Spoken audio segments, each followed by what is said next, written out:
when I got from that session, I was like, I got to help humanity from here.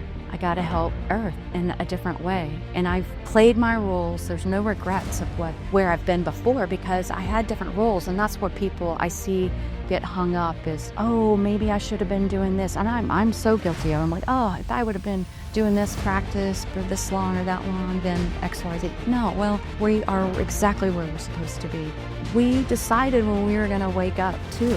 We decided when we were going to go on our spiritual path, or our spiritual path would change, because I was always on a spiritual path. It just changed. And she just stopped and was quiet and looked like through me. She's like, April, you don't need another book. Everything you need is right within you.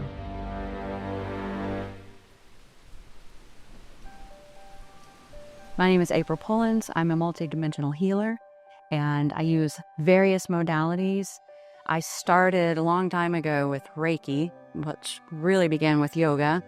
And as that opened doors, and I just started going into angelic healing and angelic Reiki, and that just transformed into going into the medical mediumship, some of the past life regression methods.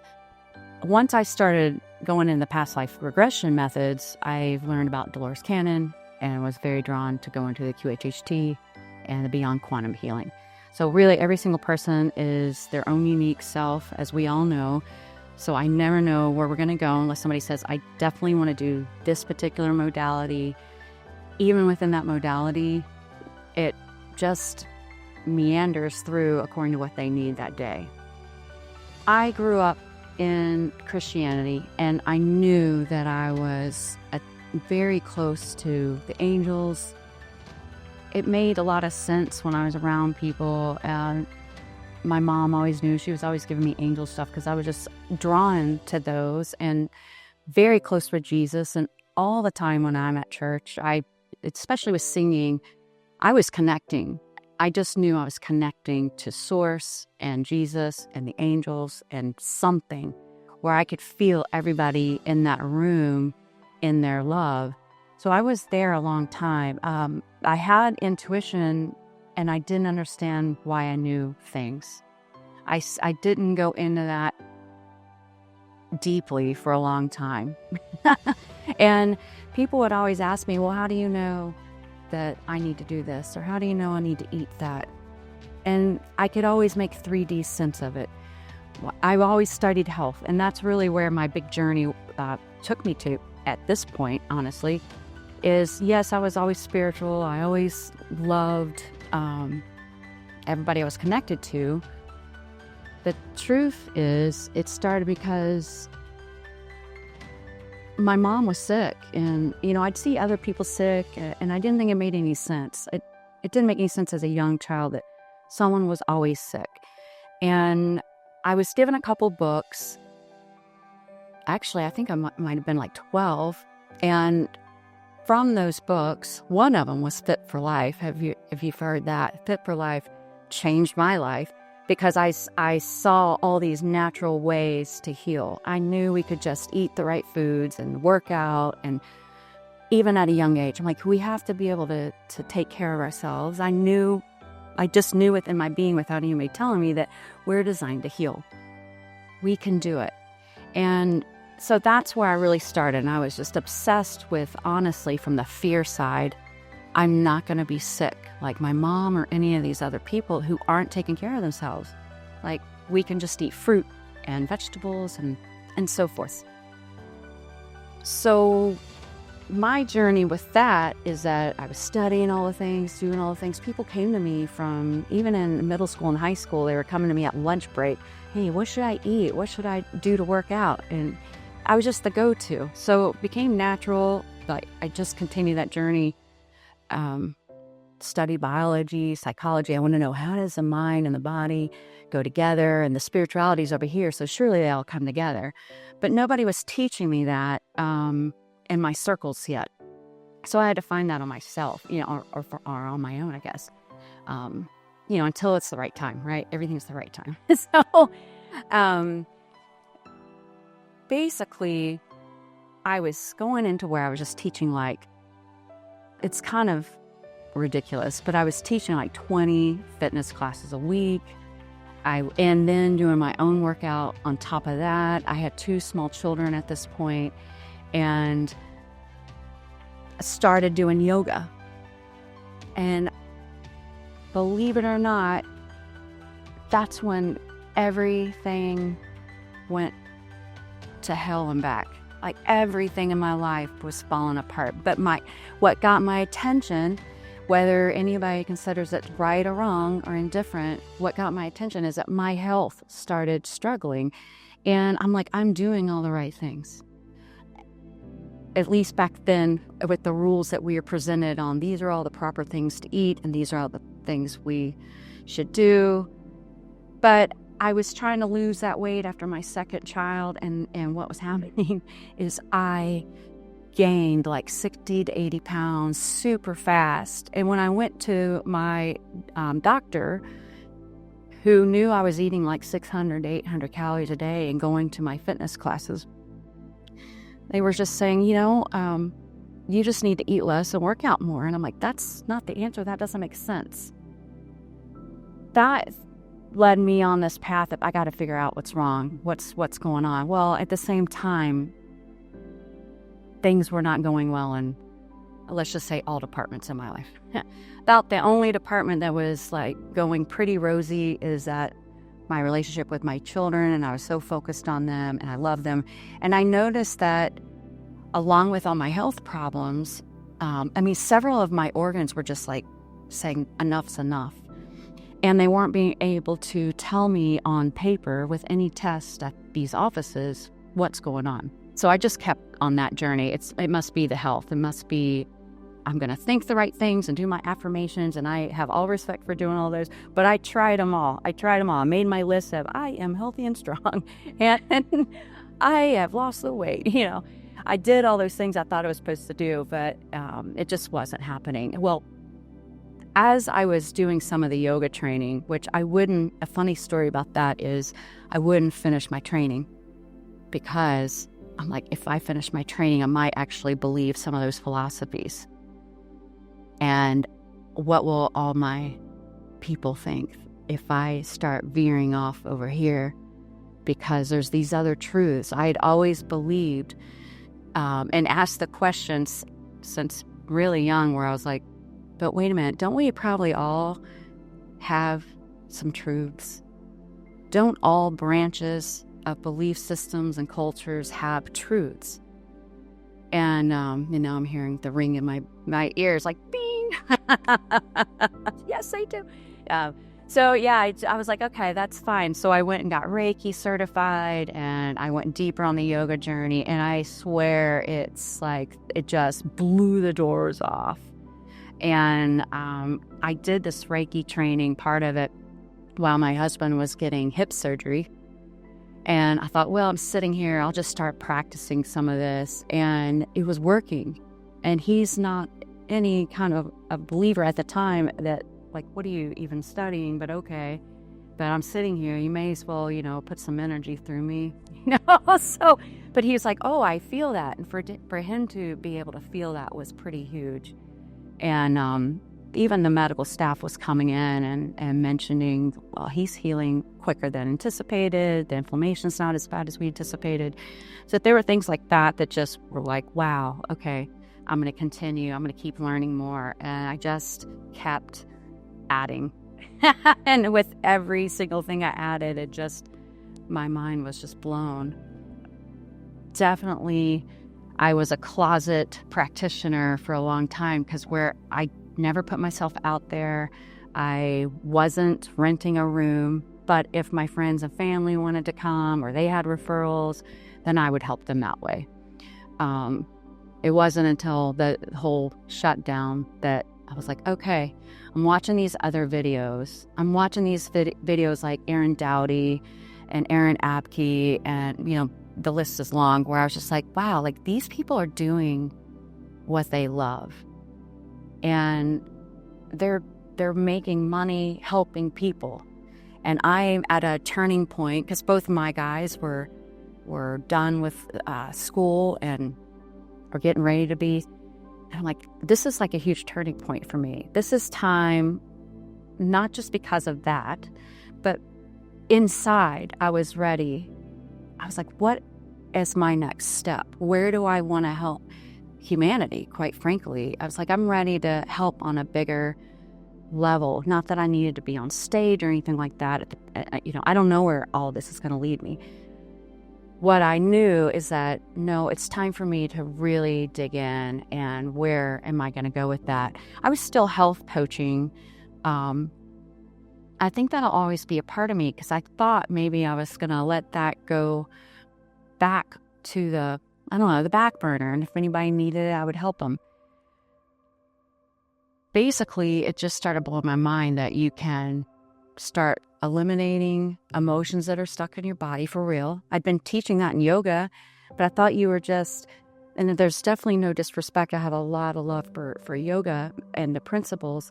But what I was noticing is people were coming back again and again and again to keep getting rid of the same pain and needing to do the same stretches and the same breathing, and it would be remedied for a little while, but it would come back next week or next month or the next year.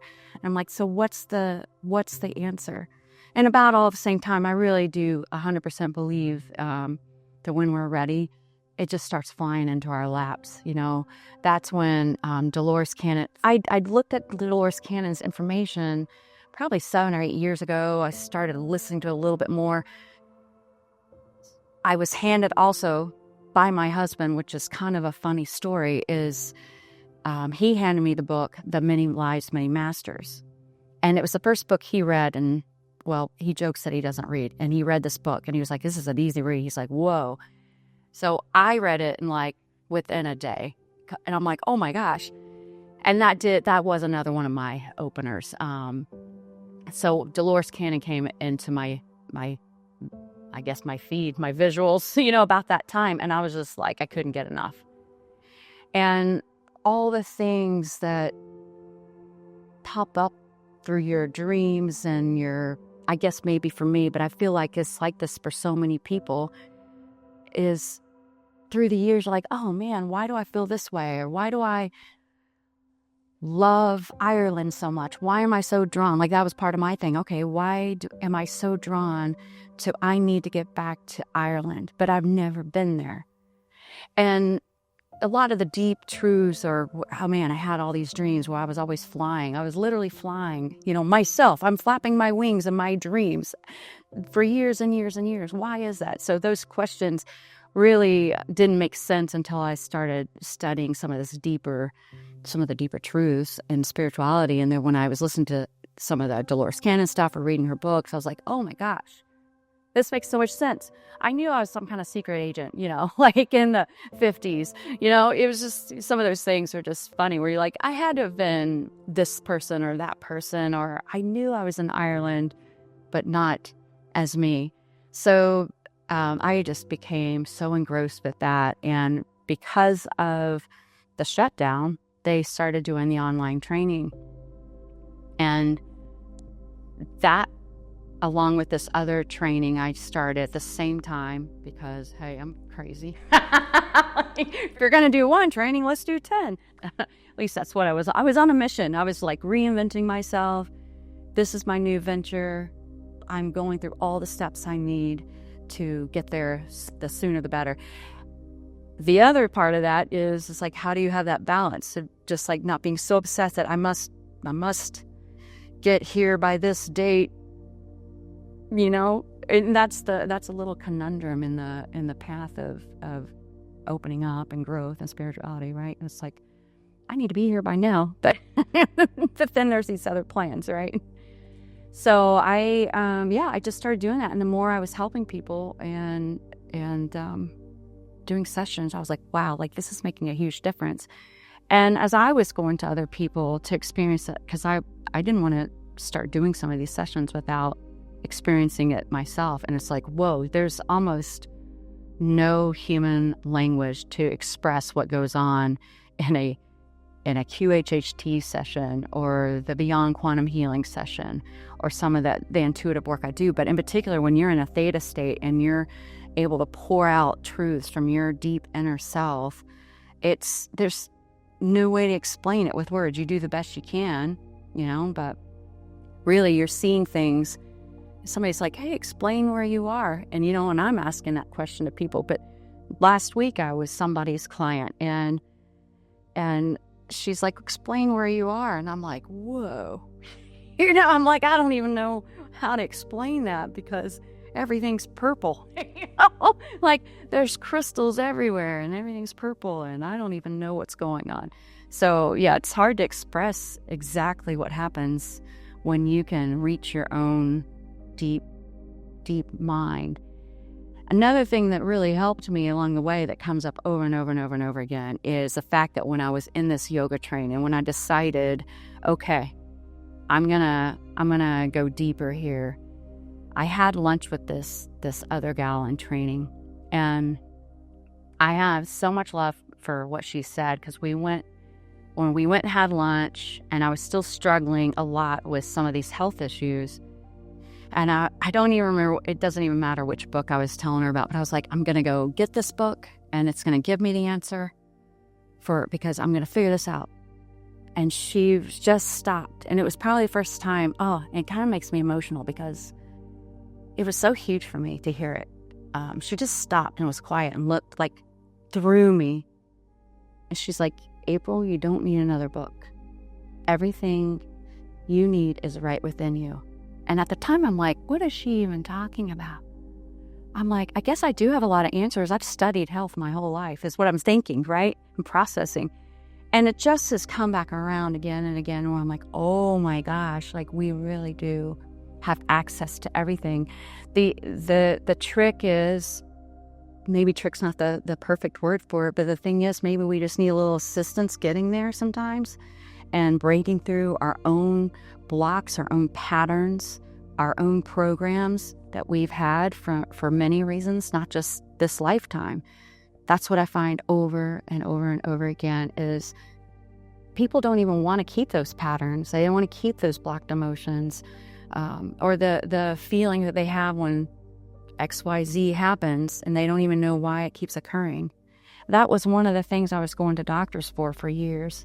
I was having these panic attacks, severe anxiety, and I laugh now because I would get pat on the shoulder like, honey, you just need to relax. I'm like,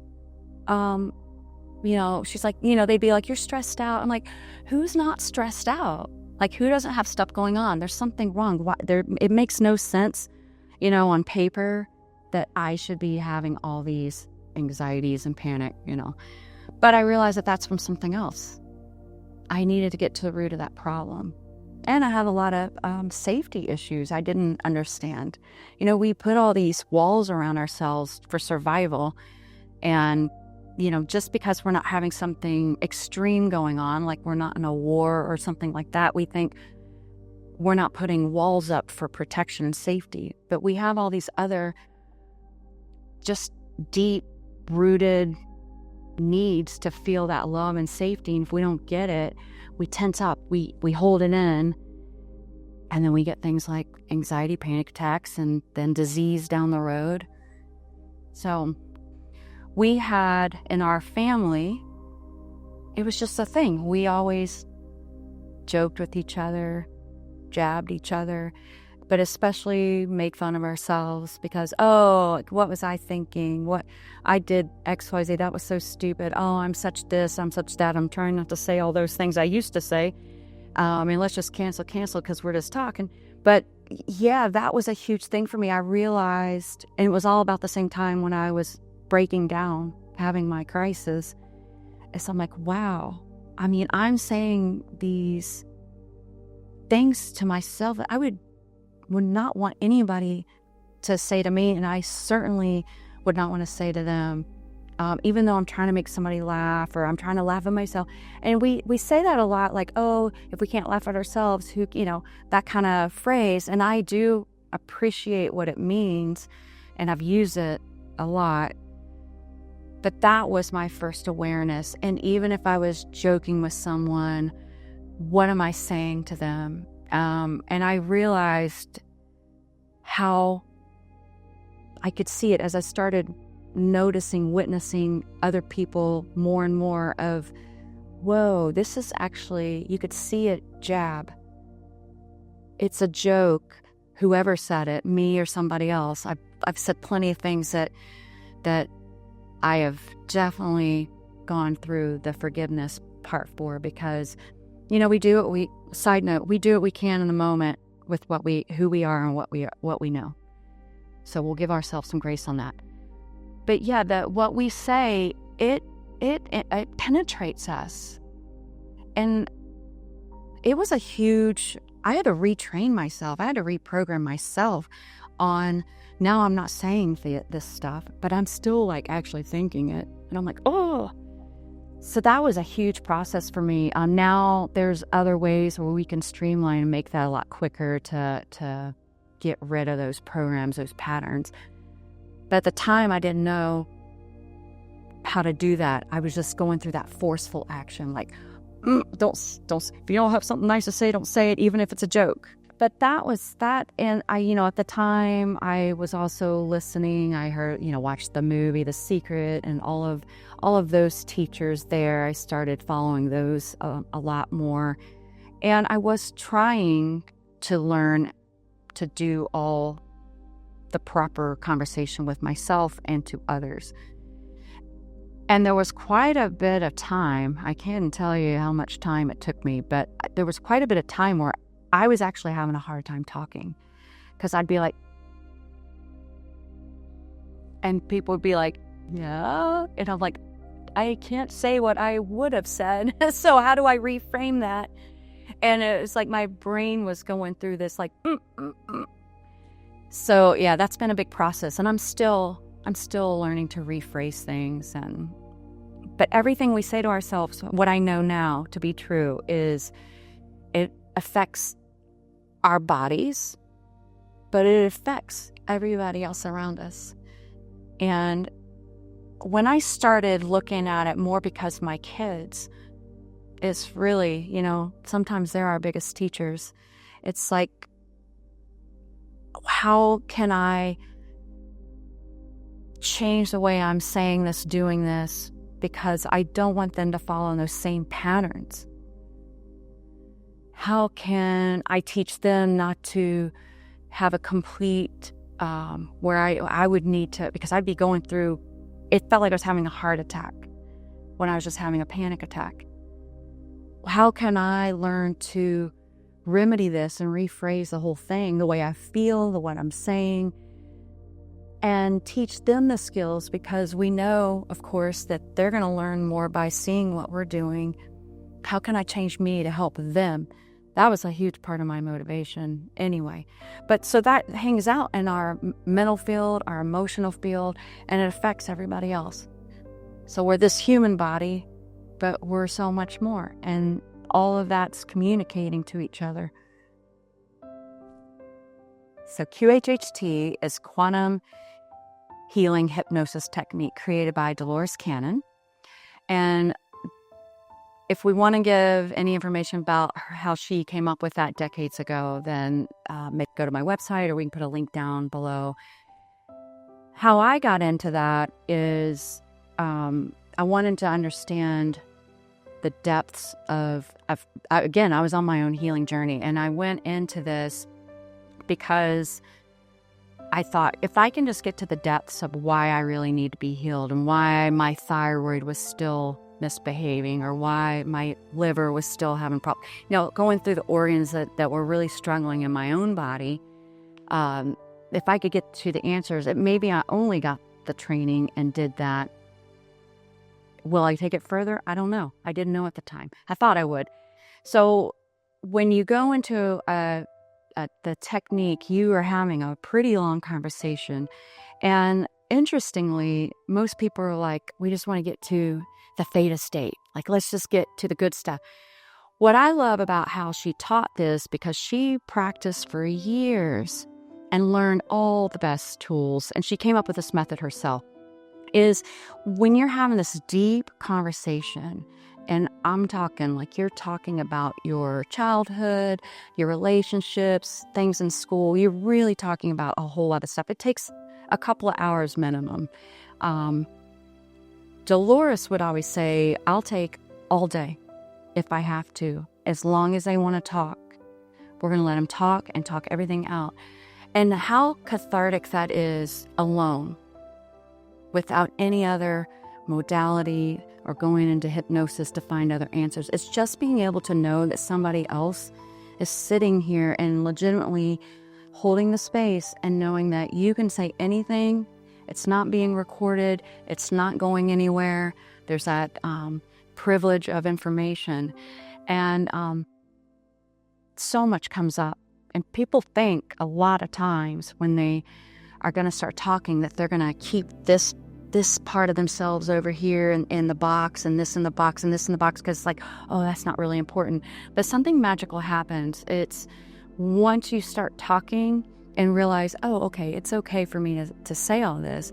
It's like having, I don't want to compare it to any kind of clinical therapy, because it's not, but there is something to be said about feeling completely comfortable with somebody and being able to just pour your heart out about anything and everything. So just more and more starts coming up. Oh, and it's like, oh, and then another thing, and another thing.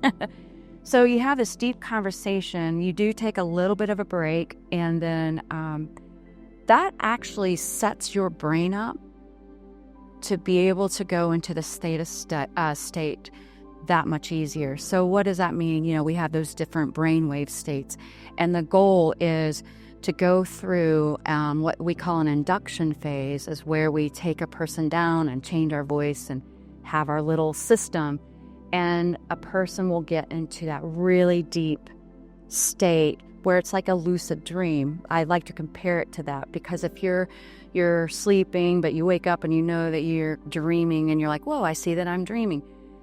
Now somebody can ask you questions while you're dreaming. And that's really where you're getting in contact with your higher self. You see things that maybe you blocked from your own childhood. I know that happened to me, where you just kind of keep going about life, and then later you get into a theta state and somebody asks you a question, hey, why did this happen, or why did that happen? And then you're like, whoa, I had no idea, because you just go on as you need to as a child, right? So that's the process. It's a really long day, but it's completely worth it. And what I find happens with everybody I've worked with, and it's pretty consistent with other practitioners I've talked to or listened to, is you are able to connect with your higher self. It breaks down walls. It's not just that session. It opens the next level of yourself. I want to not use level, but it opens up the next something for you. And what else is really amazing about the method is you have that day that you work together, but things keep happening. Maybe the next week you're like, whoa, now I know what I was trying to see. Or, 8 months later, it's like, oh my gosh, now I know I've got to get to Italy. I have to get to Italy. There's something there for me. So just different pieces of your own puzzle come up, because again, really it's all inside of us. And sometimes we just need somebody to lead us and hold our hand and collaborate and be like, it's okay, we're going to go together. And I'm going to ask you some questions while you're super relaxed. And I mean, it's really indescribable completely on what it can do for somebody. Are there people who come and their conscious brain wants to block things a little bit? It happens. I mean, I've had, especially friends and family, who are like, whoa, I can't tell her that. Yeah, especially because it's, somebody you know. So it's a little bit different. But I still believe that even when that happens, there's so many healing things happening for somebody. There's, just because they walked in the door and they're working on their growth and they want to go somewhere, there are things happening, even if they can't consciously perceive that, So I was doing my training, and I'm like, wow, here I am doing this training, and I was in my practice sessions, and I'm like, I've never even experienced this. So I found somebody, obviously, and I went, and I was just I was blown away because, first of all, I'm saying a bunch of the things where, again, it's like, well, of course I'm going to say that because I already know that I should eat apples and oranges, stuff like that. Was like, yeah. So I was still in that mind myself, even though I was really deep. And I got to be honest, I don't remember exactly what happened. This point where she was asking the questions at the end, and I get emotional about it every time. And this is when I was like, oh, this is where the magic's happening. She asked, I had some kind of question about Mother Earth, Mother Gaia. And when she asked that, I just started crying.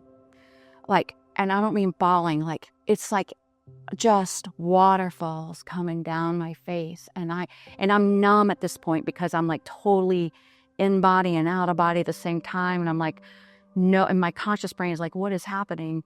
But so I'm just like bawling, but I could feel Mother Earth love me. She sent so much love, and we were so connected heart to heart at that moment and the practitioner said, why are you crying?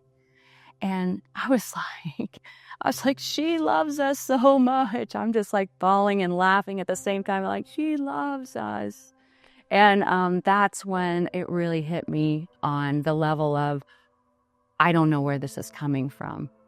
I also saw, in my very first time, it was right after the Mother Gaia part, it took me directly, since we're going to some wild experiences, it took me directly to the scene.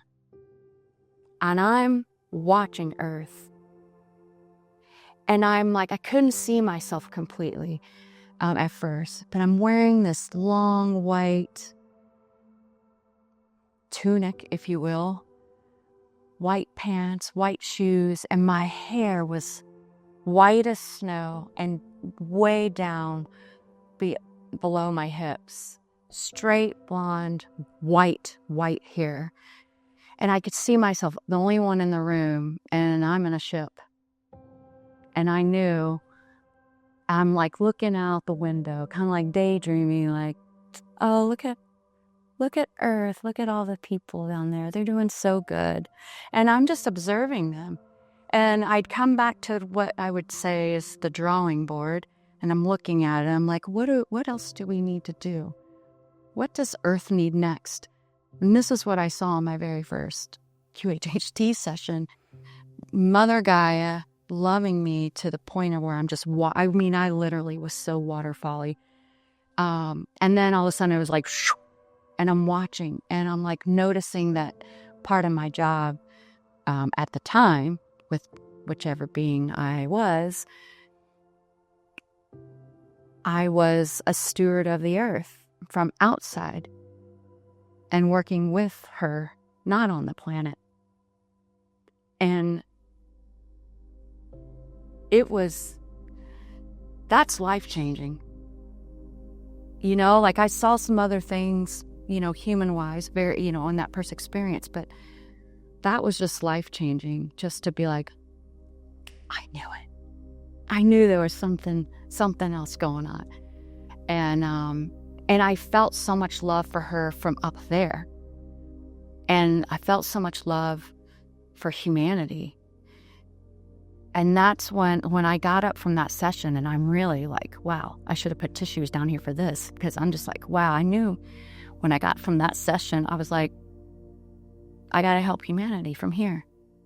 I got to help Earth in a different way. And I've played my roles. There's no regrets of where I've been before, because I had different roles. And that's where people I see get hung up is, oh, maybe I should have been doing this. And I'm so guilty of it. I'm like, oh, if I would have been doing this practice for this long or that long, then X, Y, Z. No, we are exactly where we're supposed to be. And we designed, and that's what I learned from Dolores Cannon herself and all the thousands and thousands of hours that she worked with people. And when I've listened to her books, I'm like, yes, exactly. That's what I've seen. That's what I've heard. That's what I've heard my guides say or my higher self say.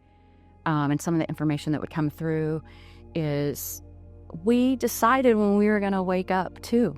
We decided when we were going to go on our spiritual path, or our spiritual path would change, because I was always on a spiritual path. It just changed. A lot of people who are having, and they experience in these sessions where they're, I'll revert back to what Dolores says, it's like picking potatoes lives, where they're like, oh, this is what I get to see, and when they get to the end of the session and we're asking the higher self questions, the person hears exactly why they picked that life, where it seems so mundane, but there were so many beautiful parts to it that always, I want to say always, I would say most of the time, relate to exactly what you needed to hear within this lifetime. My first past life regression, in fact, was one down at the Reiki Center. It was, I went there. She had this cool trio service, like where she was doing the runes and the past life regression, and I don't know, maybe like some Reiki or something. It was like a trio package. This was so long ago. I'm like, oh, this is cool. I've never done the past life thing. I want to see. And whoa, like my first experience, it took me a second to get in there, even though I can get into that relaxed state like this. Like, I'm great for people needing to practice sessions, because it's like, oh, okay, I'm out. What do you want to ask? But yeah, so I'm looking at this, and it was when I'm in this pivotal change, right? So it's a pretty cool way for your subconscious and your higher self to talk to you. And I didn't even know what was going on at the time. So I'm like, I'm just going to go in and have my first experience. I don't have any expectations. So basically I go in, and the first thing I see are my bare feet on a dirt ground. And I knew that I was female, and it looked very Little House on the Prairie. And the important parts that stuck out, basically the quick version of the story, is that basically my dad was the town doctor. And even as a young girl, like 10 to 11 years old in that first scene, I was always helping him, whether somebody came to our house or we traveled together to their house. And what was pivotal before that is that I saw that neither one of us could save my mom. She was very, very, very sick, and we took care of her, and nothing that, my dad, who was a doctor, could do could save her, and neither could I. So it ended up being just the two of us on this path of healing together, and I was a sidekick and learned things, and I was going to go into that field. And you know what I did? I married somebody and moved into the big city, whatever that big city was, had 2 children, and I always was like, I'm supposed to be healing people. I'm supposed to be helping people. Oh, did I abandon my dad because I was his helper? Should I be going back? There were all these things in that first past life experience, which seems like, why would I be? And when I got up, I'm thinking, did I make that up? Well, first of all, I don't think I would have chosen to go into the Little House on the Prairie mode, but there were so many truths that related to where am I going next in this lifetime? Why? Yes, I'm naturally a healer of some sort. And yes, go feel your heart's desire, where you know that you're supposed to be helping people. Supposed to, it might be a little strong, but I needed to follow my path, and I wasn't yet. Where I had all these desires. And that first experience was a short version, the hour kind of version. And I saw so much and walked away knowing that, oh, I need more. I need to get deeper. Where's my next regression, So I find that because I'm an intuitive, I can go into the records and I can tell people, okay, this is the information coming up, and I can explain all that information. But there's a difference when somebody goes in and sees and feels themselves again, like you are having the emotions. If you hurt your leg in that lifetime, suddenly you're like, whoa, my leg hurts. And as a therapist, you can go in and say, okay, well, you kind of ease the pain for them.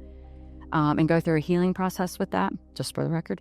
But the big thing about it is you're able to tap into other experiences and realize that those are real.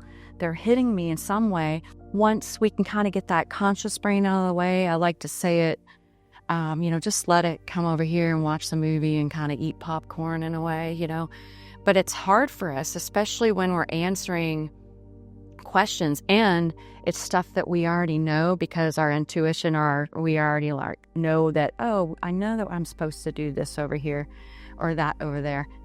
But we keep fighting it, and we're going to go to somebody else for an answer. It's like, okay, can you give me the answer what I need to do? And then you go into the state and you hear the same thing. You're like, no, I'm just saying that.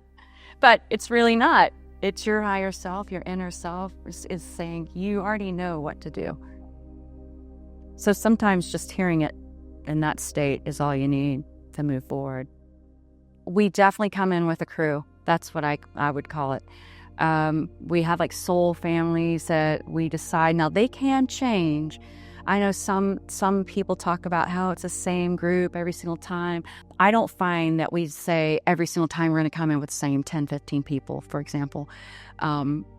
Especially when we're digging into the root of a problem that could have been, let's just say, 25 lifetimes ago in Egypt, and it was one person from your current lifetime. But yeah, the answer for myself is absolutely. I've found that I don't have tons of experiences with people in my current lifetime in those sessions these days. And I believe it's because I do so much channeling and I do so much work, and I've done so much work on myself that now the places where I'm going are really literally out there. And it's more like showing me parts of my mission, or where yes, you've been here and you played a part as a Lemurian, for example, something like that. It's like, oh, okay, yeah, welcome back. Like, let's talk about what your role is now and how you're coming back to visit us. So I don't see a lot of those parts these days. But in the beginning, I saw a few. And where I'm going with that is we see what we need to see. And what I always call it is, it may sound extreme, but we know, like your higher self knows as a triage, what's the most important. A person may come in with a plan because they think these are the most important questions and answers right now, when really you just need to reconcile with your sister that you've been fighting with for 30 years. And you didn't want to see that, and you're mad because you were picking potatoes in a field together in another life, and you're like, well, this is boring. And I didn't want to see her anyway. But really it's trying to say, you know what? You guys felt safe and loved, and it's time to just reconcile that and let go of those emotions. And you're going to heal in this lifetime with your sister, and your sister's going to heal as well, because you're healing that wound. And you're forgiving her, and she's forgiving you, right in that lifetime, in that session. So you see what you need to. We can want to come in and say, I know I had a lifetime in Egypt, and I want to see that lifetime. And there are ways to create that situation. That's not really my forte. I let people's higher selves direct that. So I just find that if you're supposed to cross paths with anybody in your current lifetime, there's a very specific reason for that to happen.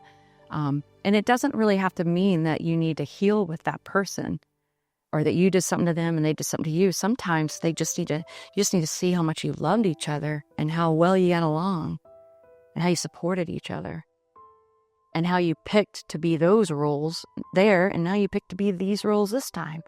And it all keeps changing. I didn't mean to go into any type of channeling mode. But what I was finding, I thought, oh, I just channel energy. I can't even describe the process of how all that evolved. But as I'd be working on people, and it, you learn it in Reiki and different energy modalities of how you're running the energy through, or you're the conduit. And I just realized I was more and more other, like the Angelics, because I've been so, I've worked with them for so long, they were naturally some of the first beings that would come in, and their energy would channel through me into that person. And then I just would start talking to people. I used to just give the messages to the person, because things would come up if I was just doing an energy healing session or intuitive type thing. The information would come up and I'm like, oh, they're telling me that this is what you need to hear right now. And then all of a sudden it just started happening. It's just like, because I would give permission in a way. I'm like, okay, just start saying it. Just tell them what you need to say. And I'd start telling what their higher self need to say, or the angelic that was there, or one of their loved ones. It happens a lot when I'm in the records, in the Akashic Records. It's just easier for them to just say it instead of us going back and forth and having a conversation and me saying, okay, now she said, and then he said, and then yeah. I am not one that goes into a full trance. I will say, though, when I'm working on someone, I'm in a very meditative state, just like they are. As I'm taking them into that meditative state, I'm going to into that meditative state. And I do that with QHHT and any of the modalities. I'm awake enough, obviously, in the QHHT to continue on with the verbiage needed and ask their questions. But I'm still within that very relaxed, receptive mode where the energies are coming through me in general, and then the conversation just starts coming through me. Now, I don't just let somebody hop in, but it's more like because some channelers do that, and that's fine. That, everybody's got to do their own version. It's more like their words are just coming in and through me, the same as when energy comes in and moves into somebody. I mean, I guess words are energy. So my clear cognizance and clairsentience have been my strong suit for many, many years. But the way I see, and my guides taught me this, I was kind of playfully arguing with them for a couple of years, where I was just like, what gives? Like, I'm not seeing. I would close my eyes. I would know something's here, or I would have a physical sensation. And that's how I teach other people too, where it's like, okay, what are your physical sensations when something is coming into your presence? And so when certain sensations come in, I'm like, oh, or if I get that real certain rings and different sides of the ear, I'm like, okay, something's here. I'll tune in. But where it became my thing is I would close my eyes and I'd be like, oh, okay, now I see you. It's really odd. Or I used to think it was really odd. It's not really odd. So I would see it more with my mind's eye, right? And the same with my clairaudience. I would always see and hear things like patterns, numbers, or I'd hear something in the song, and I would dismiss it all because I'm like, oh, I'm not just, a long time ago, it's like, oh, I'm not just seeing that being standing right here, even though I know it is. And they were like, you're missing the point. All of you don't need to see and hear and feel the same way. How do you see things? How do you hear things? Maybe the music, maybe the number patterns, maybe the sacred geometry, when you see that, those are the ways that we're all speaking to you, or to take notice. Quit trying to compare, because that's what I was doing. It's like, how come I'm not hearing or seeing or understanding the way all these other people are? And a lot of teachers, and again, everybody can have their own ideas about this, but a lot of teachers I was hearing at the time, like, oh, well, I do believe we all have our inherent gifts and we can develop gifts. But it was more like, these are your gifts, and so develop those gifts and don't worry about those, somebody else will have those gifts. But I've come to understand that we already possess all of those clairs to some extent. We just may understand them or receive the information in different ways than others. And once I started doing that, then I was like, whoa, now they're like, now you can hear us and see us, because you were seeing us and hearing us and feeling us all along. But at first, what I'd have to do is say, hang on, and I still do this sometimes because it's so much easier. I'll close my eyes, and then I can see the story or the information or the people, the beings around. I started going into the records a while ago, and I didn't realize I was going into the records because there's a little bit of a gray area, in my opinion, where, you're an intuitive and you're getting information, the claircognizance, things are downloading, and you're like, oh, this is what it is. And then I was taught without a process necessarily how to find out information and read bodies. So I was already receiving information in the records before I realized I was receiving information from the records. And then I went through a more formal process of learning that. And I went into the process with Debbie Solaris for the Galactic Akashic Records.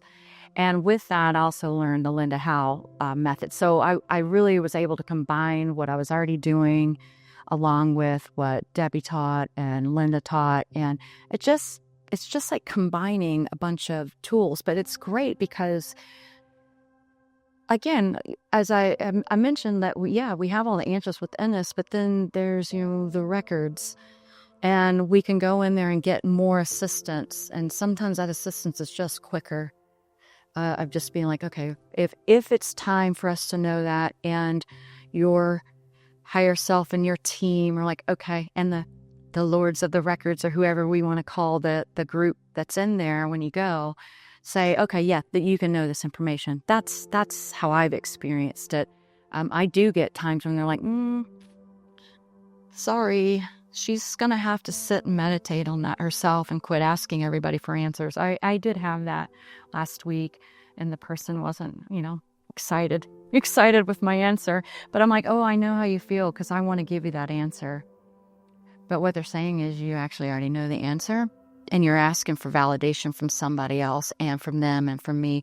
And so what they want you to do is to learn to sit with yourself and trust that you actually know where you're going and what you're doing. And then you can come back and let's talk again and ask a different question. But yeah, so the records are really interesting. I mean, it's just a repository of everything. What I know that I feel is I experience them a little bit differently almost every time. And it's become a process for me that different beings are outside of the room, the building, the whatever I'm about to go into. And now when I go in, the whole thing morphs and shifts. It's pretty wild. And as soon as I kind of like connect with them heart to heart and it looks like I'm putting my hand on a whole like plasma like crystal something. And it's almost like it's like an immediate like upload, download, see the movie kind of thing. But that's evolved. As many times as I go in, it evolves. So some people experience the same thing every time, and maybe that's because they need to see the stairs up to the big library kind of scene, and that's fine. At one point, it changed for me from a formal-looking library type crystalline building to I could see it almost looking like, I hesitate to use the Matrix face because, that we're not talking about the Matrix.